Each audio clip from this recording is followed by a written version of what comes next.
Well, we are on World War III watch. It's like a crock pot of war rhetoric right now, all thrown into one big pot. Just a few minutes ago, Chinese President Xi Jinping threw his support behind Russian President Vladimir Putin and the security of the Russian state. Military security for Russia. A congressional report out this morning warning that a war with Russia and China is on the horizon and the U.S. should be prepared. Of course, we covered last night U.S. Foreign Affairs Committee Chairman Mike McCall authorizing President Biden to use force in a war against Iran.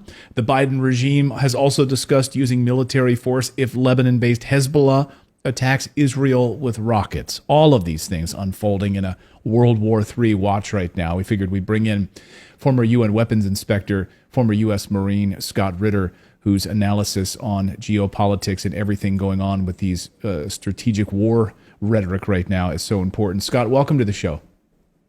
Thank you very much for having me.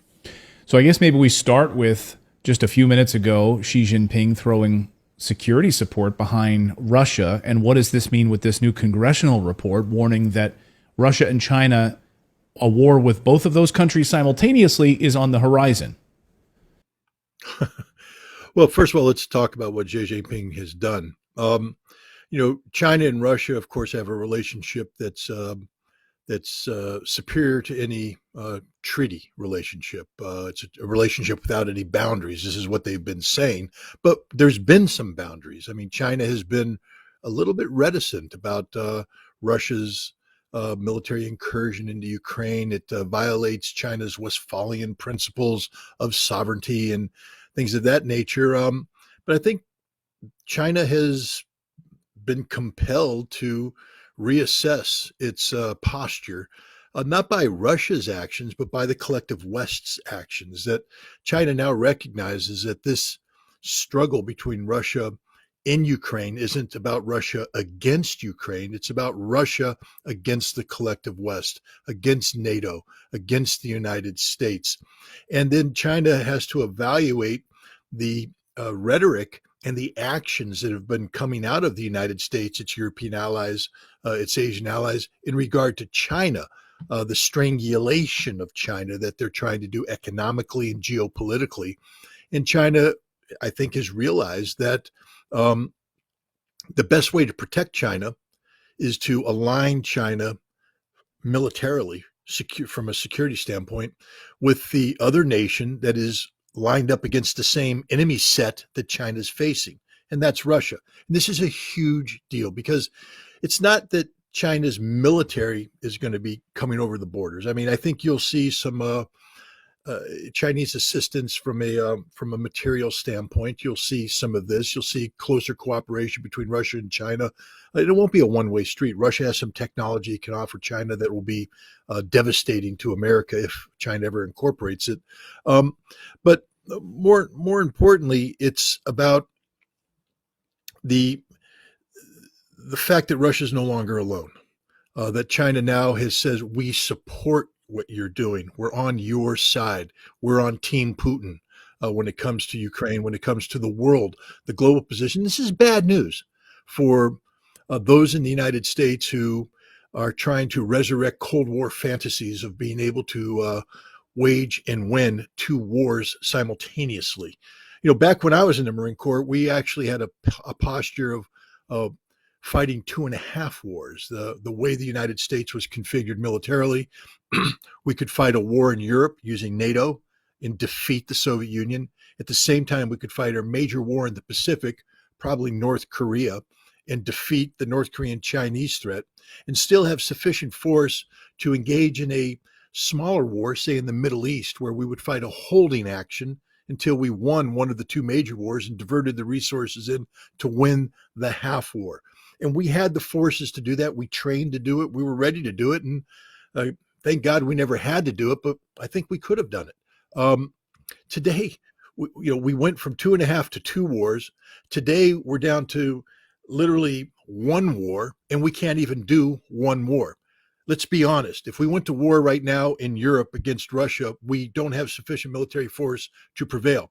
We can fight a war. We can't win a war. If we went to war against China, We could fight a war, but we can't win it. And that's even if we bring the totality of our conventional strength into play. And now we're talking about doing it against both Russia and China.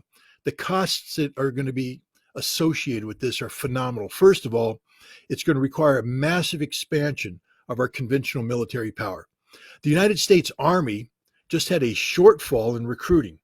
They are literally tens of thousands of personnel short of what their authorized manning strength is, which means instead of expanding the U.S. Army, they have to shrink it. They don't have enough men or women to fill the ranks. And so certain units, certain capabilities are being taken down to zero because you don't have manpower to do this. And now Congress is talking about beefing up. With what? Are you going to go to a draft? Have you run that by the American people? Is it really smart for the United States to talk about fighting a two war? Do we know what that means? It means that America has to leave our continental fortress, go across the oceans to fight a war over there in their backyard. In their backyard. That means we're taking Russia on, in a confrontation in Europe where Russia's logistics are literally right there next to them. They're supplying themselves from interior lines of communication. We will have to extend ourselves. We don't have sufficient logistical buildup in Europe anymore. It would cost billions to do that. That means we have to sustain from the United States with lengthy supply lines. It's literally suicidal. So this is insane. They're talking about potential conflict with Iran. We can't fight Iran. We don't have the forces to do that. We fought the Gulf War in 1991 by having friendly ports and airfields that we could bring our ships into and offload in an uncontested fashion and land and offload troops. How are we going to do that in a war with Iran? They're going to blow up every port, blow up every airfield. It means now we have to do a forcible entry into an Iranian port, Chabahar, Bandar Abbas. We don't have the force structure to do that. Iran has missiles that'll sink our ships before we get there.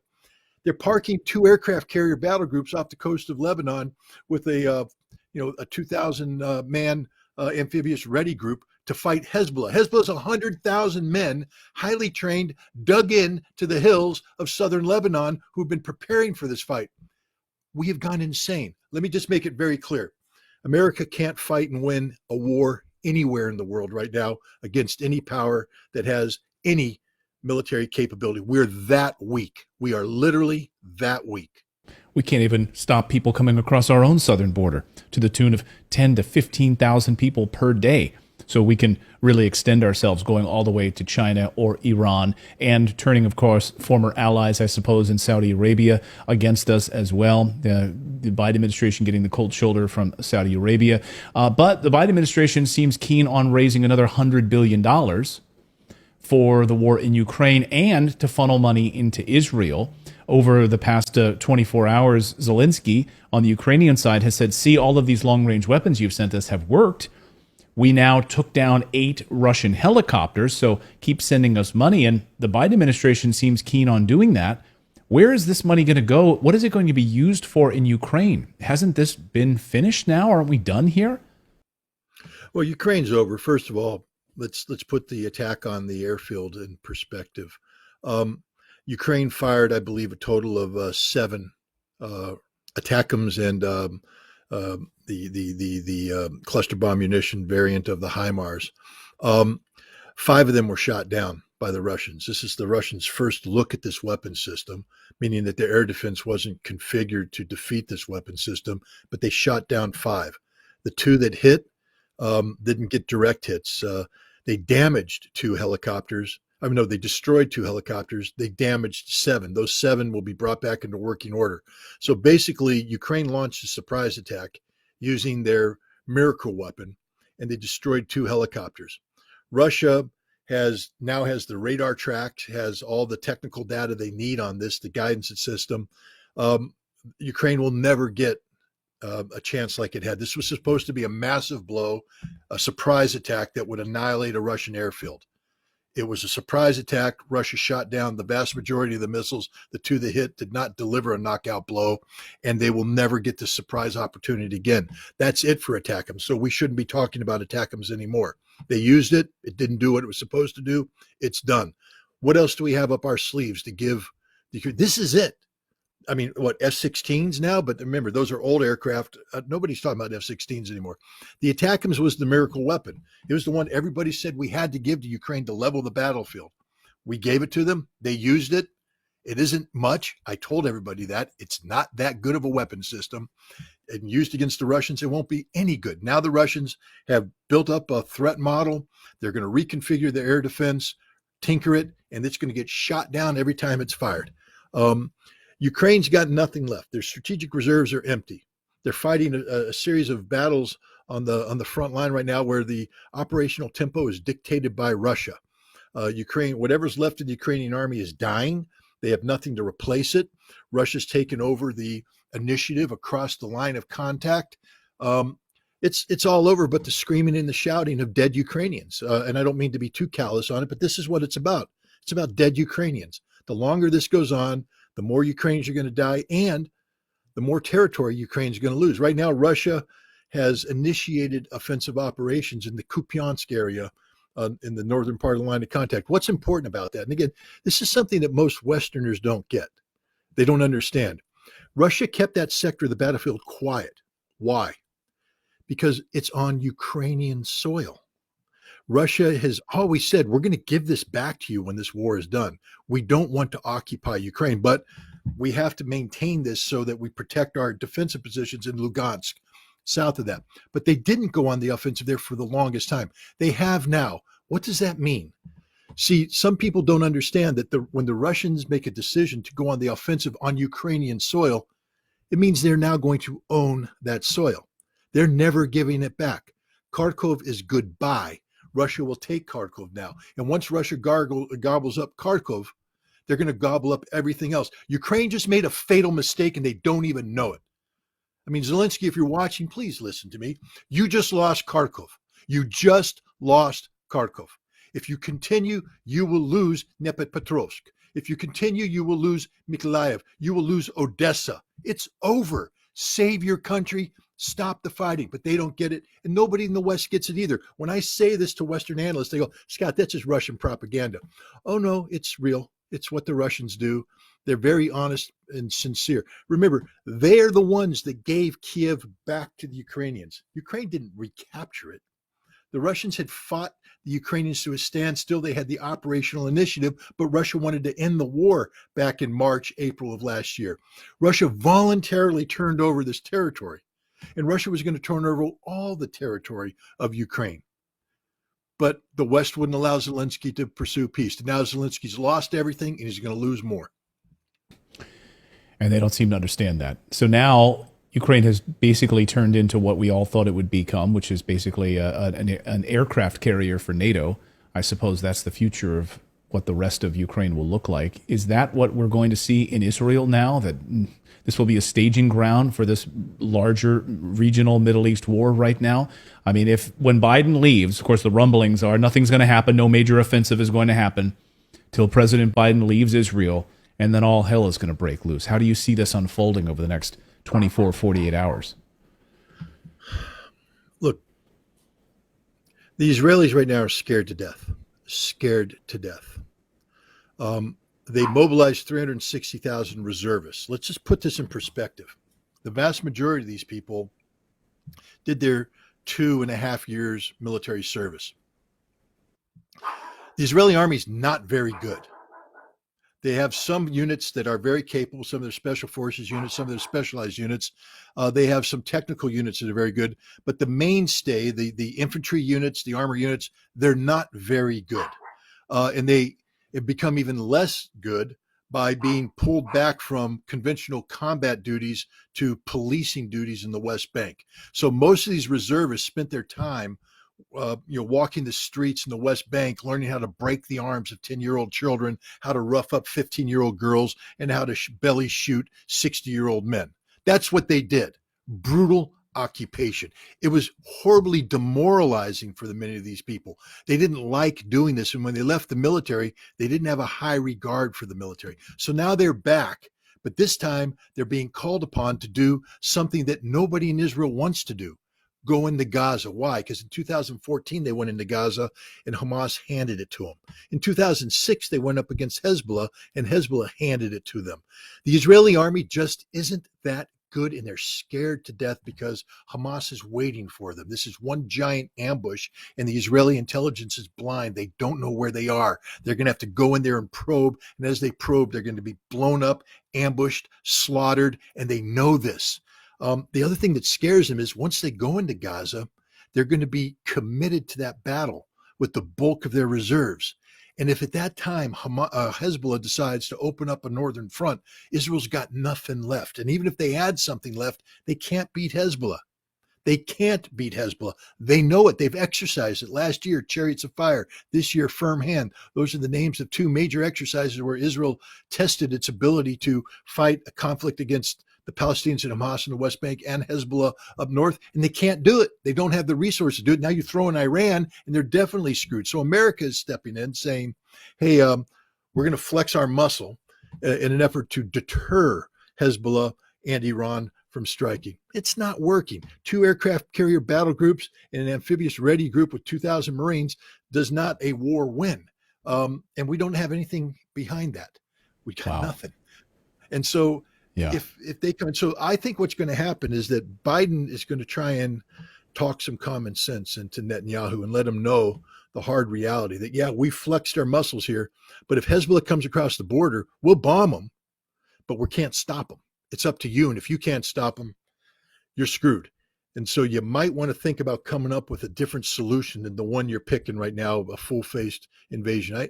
There's a lot of things go behind the scenes. The Israelis aren't as good as everybody thinks they are. They're very scared. Netanyahu's very weak. Remember how weak he was moving into this before the Hamas invasion. He was getting ready to collapse because of what he was doing with the judiciary and the reform, the rewriting of basic law. Hundreds of thousands of Israelis were in the streets. It's gotten worse for him because everybody's blaming. He was Mr. Security. I will protect you. I am the man. And look what happened. Nobody trusts him. There's a lot of Israeli talk going on, a lot of hot air coming out of the mouthpieces of Netanyahu's minions. None of it's backed up by reality. And the fact is, Israel's extraordinarily weak, extraordinarily exposed, extraordinarily scared, and America doesn't have a solution for them. And I guess is the template to look at what would happen to Israel, just look at Ukraine? It would be worse than that because Ukrainians right now don't have a place to run to. Millions of Israelis have dual citizenship, and they'll just leave Israel. I mean, that's the death of Israel. Every Israeli I've talked to said, we can't, this happened in 1991 when the Iraqi Scuds came in. One of the big things they were saying is it's not so much the damage, physical damage that the Iraqi Scuds are doing, it's the emotional and psychological damage it's doing to Israelis. If we can't get the European Jews and the American Jews to want to come here and stay here, it's over for the Israeli experiment.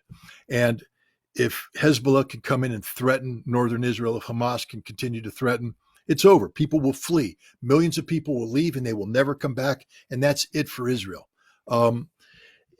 So I think right now Israel's in a very difficult situation where the Israeli experiment has been shown to be a failure. And now the question is, how do you get out of this? They're going to have to come up with a solution for Palestine, one that's acceptable to the Palestinians. And Israel no longer has the superior position where they get to dictate outcomes. They're actually going to have to negotiate. And this is where the United States could be of great benefit. But we can't because we continually shoot ourselves in the foot by opening our mouths and threatening war with people when we can't beat them. Well said. Well, President Biden, we'll see how long he stays there. A bunch of meetings, of course, in the Middle East have been canceled in Jordan and Saudi Arabia, so maybe his trip will be a little bit shorter. We'll be watching this very closely over the next 48 hours. Scott Ritter, as always, it's a pleasure having you here on the show. Your analysis is second to none. We really, really appreciate it, and thanks for your great thoughts here. We appreciate it.